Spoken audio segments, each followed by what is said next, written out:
I was in Tucson with Senator Sinema yesterday to learn a little bit more about what the border region there in Arizona was like, and frankly it's quite a bit different from the Valley. And I'm particularly appreciative that she came here to see what life is like here in the Rio Grande Valley, because it is a unique part of our state and a part of our nation, and obviously we've got some huge challenges.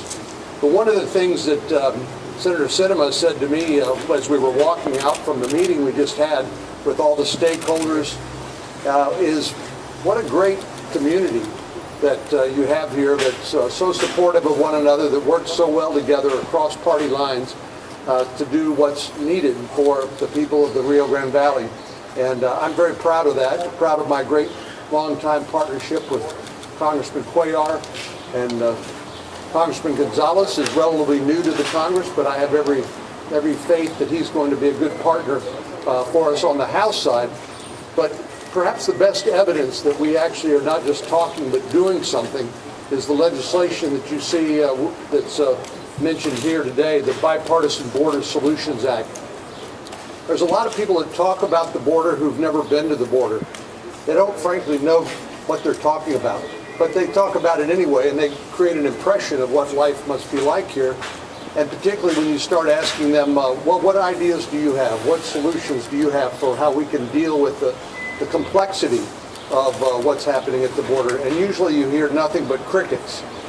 Nobody's raising their hand and offering ideas, but we thought it was important working together in a bipartisan and bicameral way, in other words, in the Senate and the House, to come up with a solution that we think will contribute to making progress. And I'm very, very glad to be here with all of my colleagues today, but particularly Senator Sinema, who's been a great partner as another border state senator. And let me turn the microphone over to her right now. Senator Sinema. Well, thanks so much, Senator Cornyn. First, I want to say that it's been an absolute pleasure to join Senator Cornyn and my colleagues from the House and all of you in this community to come and visit the RGV. As Senator Cornyn said, he and I have spent several days there, both in Arizona and here in Texas, more about the challenges that our country faces in the failure of the federal government's job to regulate immigration and solve the crisis over most of my lifetime. As a child of the border, born and raised in Tucson, Arizona, my experience with the border is significant. But it's important to note that the challenges that we face in Arizona are different in some ways, or in other ways, to the challenges that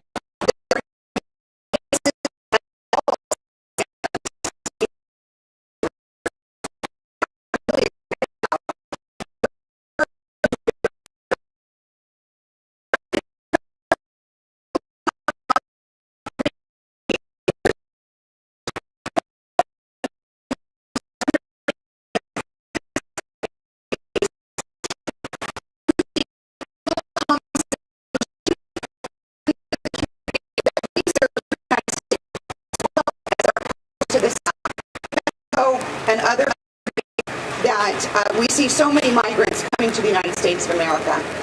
As I heard one of our great Border Patrol agents say today, the president of the Border Patrol Council, say, we all love legal immigration, and we do not like illegal immigration.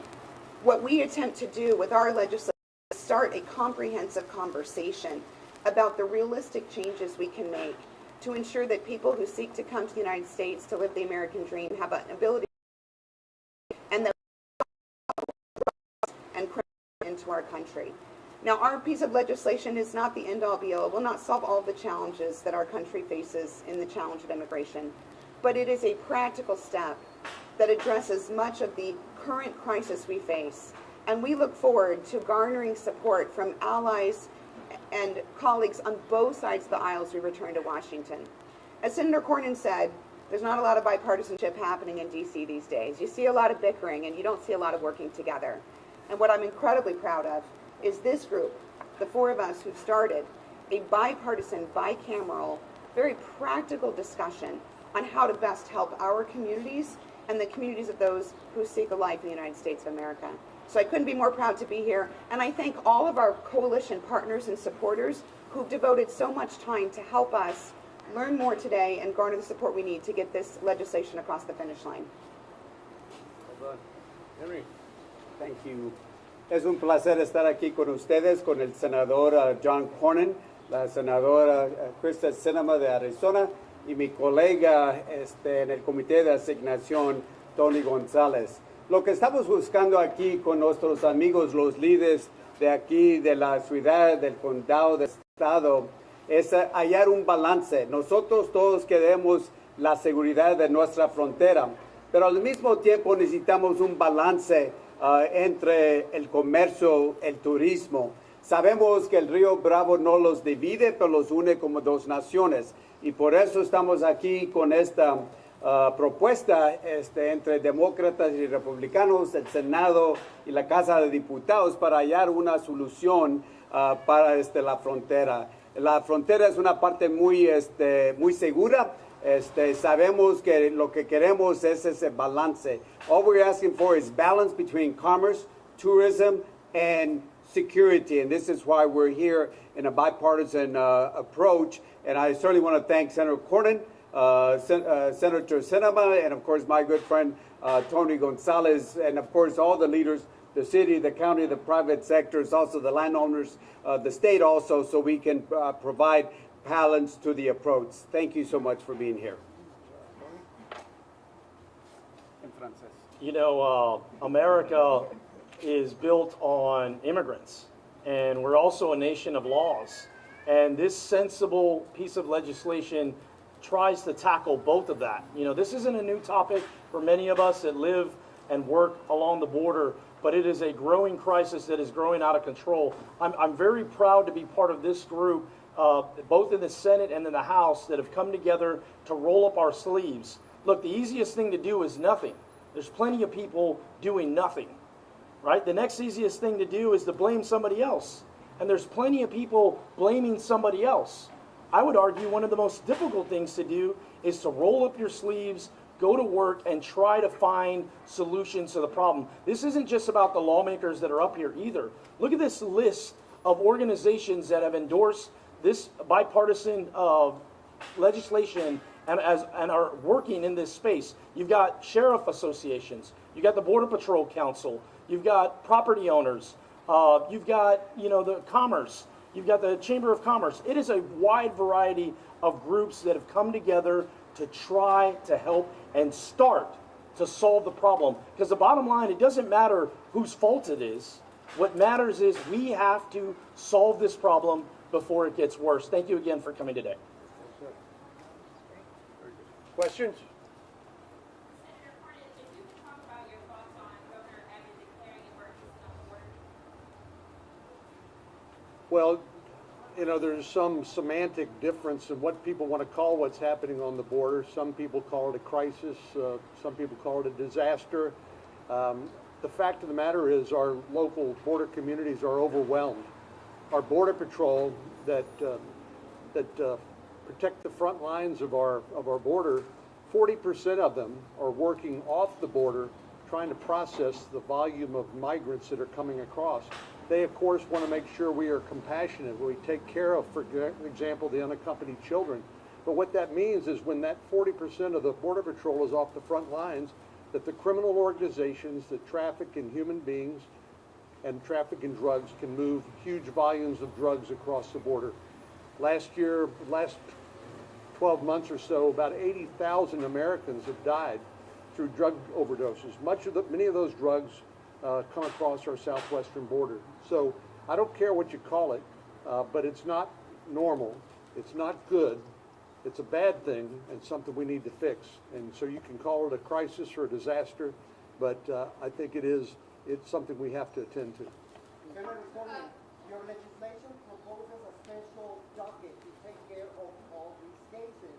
But last Friday, the federal administration already announced they are doing a special docket and that they are easing some of the restrictions so that they will allow 250, 300 migrants.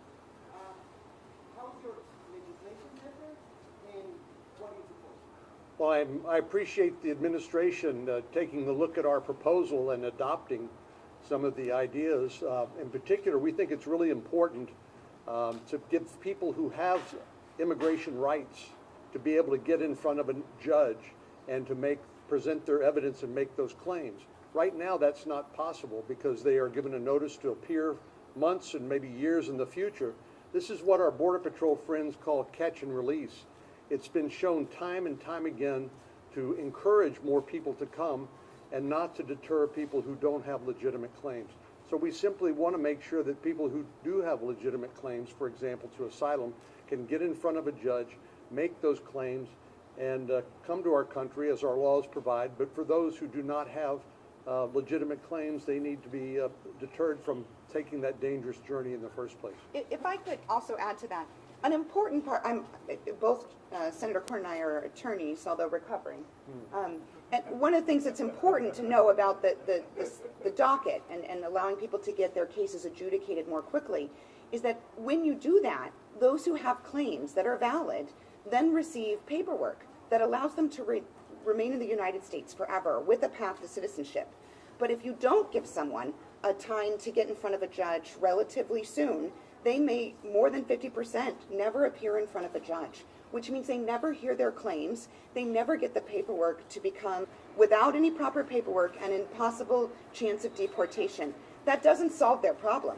So if someone did leave their country because of fear of persecution or death, they want to get in front of a judge. We want to get that case decided so they can start a new life free from fear. And that's a big part of what this process is. And it's great that the administration is taking some parts of our legislation and putting it together administratively. That makes our job easier, less work for us to pass legislation. And we want the administration to take these actions and implement them right away. Yeah, let me just add to this. Yeah, I'm glad that the administration is taking our idea. It doesn't go far enough because they're looking at bringing cases in 300 days. That's 300 days. We want to do it earlier than that, and what we need is to add more immigration judges. We've added immigration judges. That's something that the administration has also supported, and we added it. The only thing is we got to have the judges on the border because this is where the cases are at, and we need to get more judges on the border. And I'll tell you why. If you have 100 people that ask for immigration, that is asylum, an immigration judge will grant 12% of them, and 88% are going to be rejected. So why are we letting folks in when only 12 of them should be told bienvenidos or whatever language they might be using? So as it's been said, yes, the administration has taken some of our ideas, and I'm glad that they're taking some of the ideas, and hopefully they'll take more of those ideas and implement them. Let me just add one thing because I don't want to forget to say this because it's very important to me and I know to everybody here. This last year has been a tough year for a lot of people, not just in the United States but in Mexico and elsewhere, and we've taken extraordinary steps to protect the public health. You've heard of Title 42, which has restricted cross-border traffic to so-called essential trade and other traffic. But now more and more of us are getting vaccinated, and I would encourage all of you who are thinking about getting vaccinated and who have not yet been vaccinated, please consider doing so. You'll be glad you did. But what I wanted to conclude with is to say that we want our border to be back open again to legitimate trade and traffic. The border communities depend on for the retail businesses that operate here along the region depend on that cross-border traffic and the money that are spent by our friends to the south when they come over here to the communities like McAllen. So we want to do this responsibly. We're asking the administration for a transition plan from this ban on anything other than essential trade and traffic, transition safely from Title 42 back to reopening our border, which is, I believe, safe and open for business. Yes, sir. I have a transition plan. The state health department in Tamaulipas is doing its best to provide COVID-19 vaccines to the population. They are far behind the valley. It's in our interest of our nation to have the people of Matamoros, and after that, then in Reynosa, then perhaps in Webb County and Laredo, vaccinated, because then Washington may be more likely to open our business. which will get our economy revving once again. If you and Congressman Cuellar get behind my pilot project in Brownsville that I've been proposing, and will allow visa holders in Matamoros to come across the Gateway Bridge to get their vaccination shot. Well, the United States government has done a lot, first of all, foremost, to vaccinate Americans, but then also to offer excess vaccines to our friends and allies around the world, notably India, which has had a particularly difficult problem with the virus. But I think it makes perfect sense for us to use the excess vaccines that we do not need here in the United States to help our friends in Mexico and elsewhere around the world. Senator Cornyn, Title 42, you mentioned reopening the border.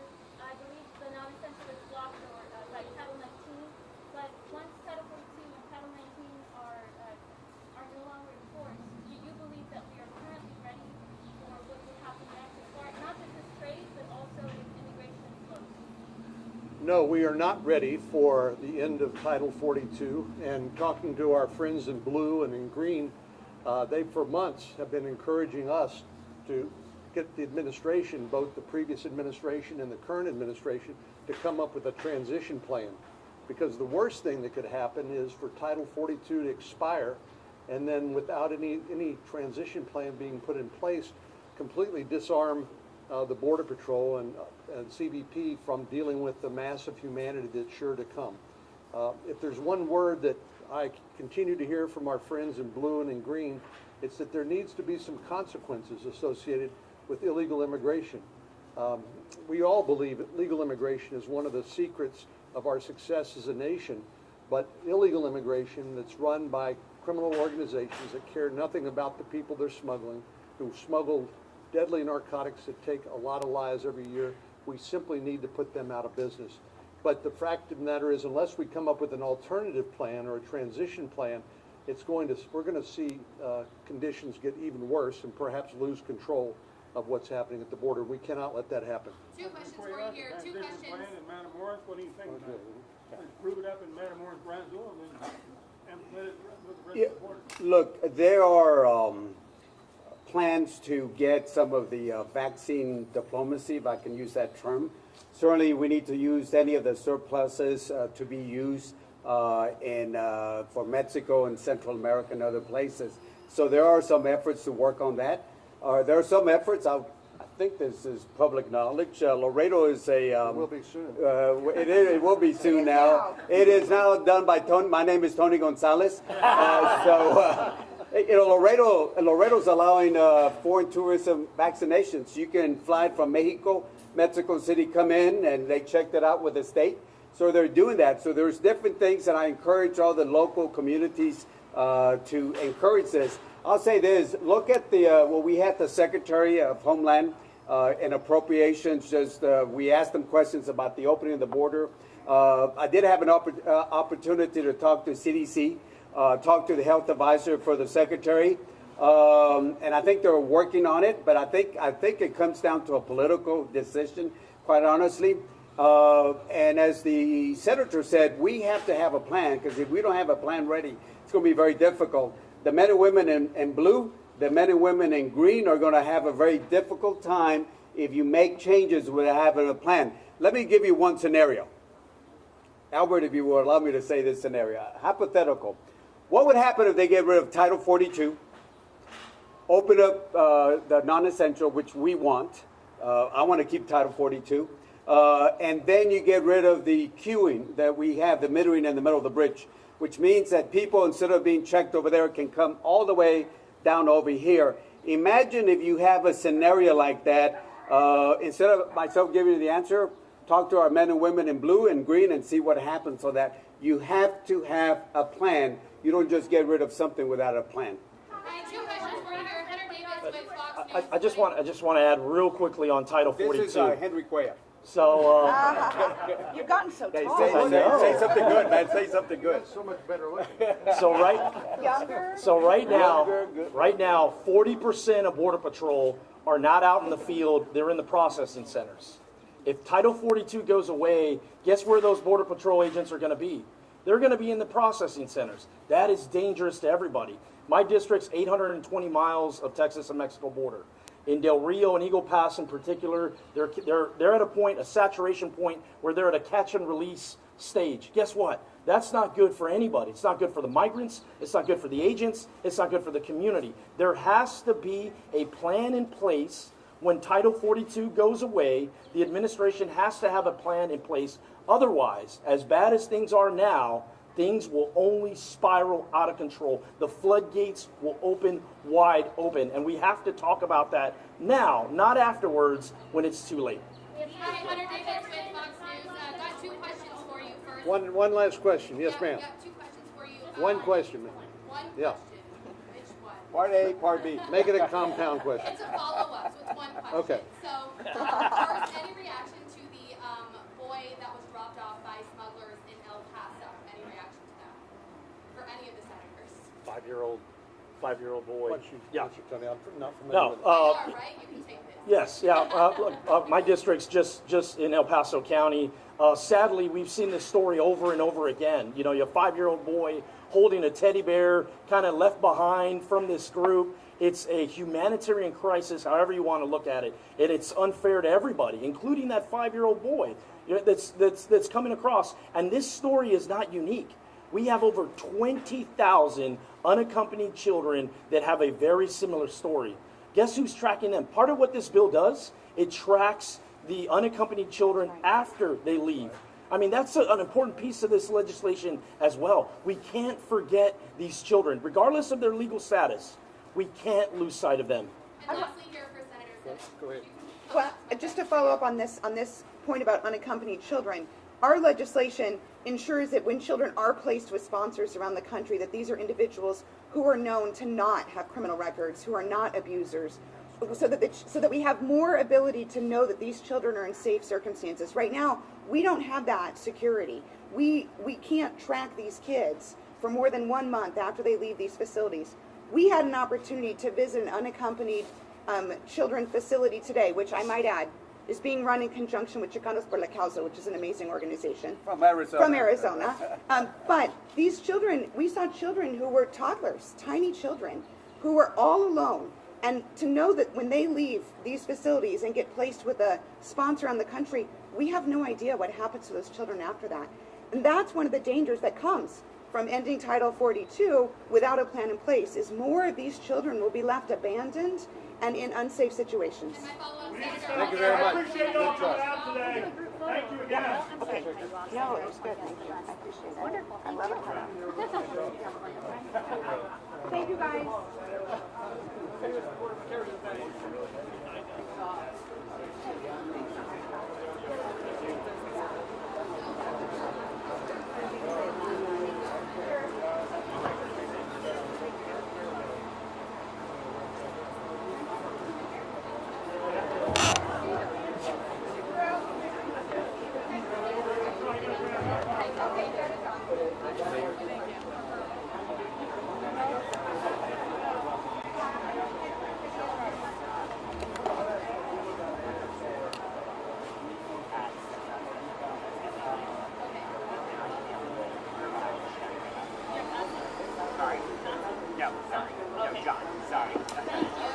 I will email you.